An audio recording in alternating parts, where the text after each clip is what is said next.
আজকে বাড়িতে একটা রেসিপি তৈরি করছি। খুব কুইকলি রেসিপিটা তৈরি হবে, যাদের বাড়িতে খুব তাড়াতাড়ি থাকে, কিছু একটা খেতে ইচ্ছা করে, তো তাদের জন্য এই ভিডিওটা।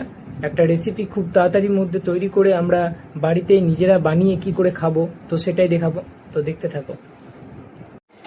এখানে পেঁয়াজ, টমেটো, আদা, গাজর, কাঁচা লঙ্কা আর রসুন সব মিহি করে কেটে নেওয়া হয়েছে কুচো কুচো করে।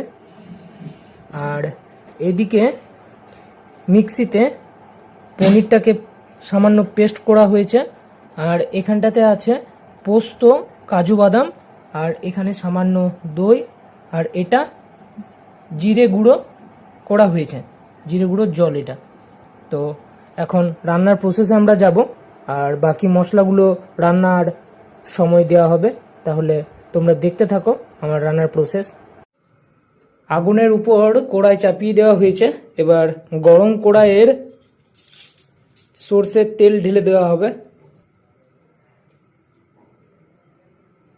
ঠিক আছে, তেল খানিকটা গরম হয়ে গেলে এই সমস্ত কাটা জিনিসগুলোকে এখানে দিয়ে দিতে হবে। তেল কিছুটা গরম হয়ে গিয়েছে, পাঁচফোড়নটা দেওয়া হলো, এরপর তেজপাতাটা দেওয়া হলো। সবজিগুলোকে এবারে সমস্ত সবজি যেগুলো কাটা হয়েছে, পেঁয়াজ, সমস্ত কিছু ঢেলে দেওয়া হচ্ছে গরম তেলের মধ্যে।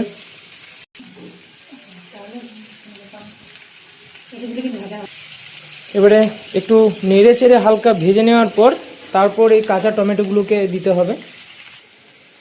এখন সামান্য ভাজা হয়ে গিয়েছে, এবারে এর উপর টমেটোটা দিয়ে দেওয়া হবে। টমেটো কুচোগুলো দিয়ে দাও। এবার চিনি দেওয়া হচ্ছে, চিনির পর যাচ্ছে ধনে গুঁড়ো, এবার যাচ্ছে জিরে বাটা, এরপর যাচ্ছে ম্যাগি মশলা, এরপর যাচ্ছে হলুদ, এরপর যাচ্ছে গোলমরিচ গুঁড়ো, এরপর যাচ্ছে সবজি মশলা। হালকা দিলে দিতে পারো, আর যদি না চাও না দিতে পারো। এরপর যাচ্ছে কাশ্মীরি মরিচ। এরপর হালকা সামান্য জল দিয়ে হালকা নেড়ে নিতে হবে।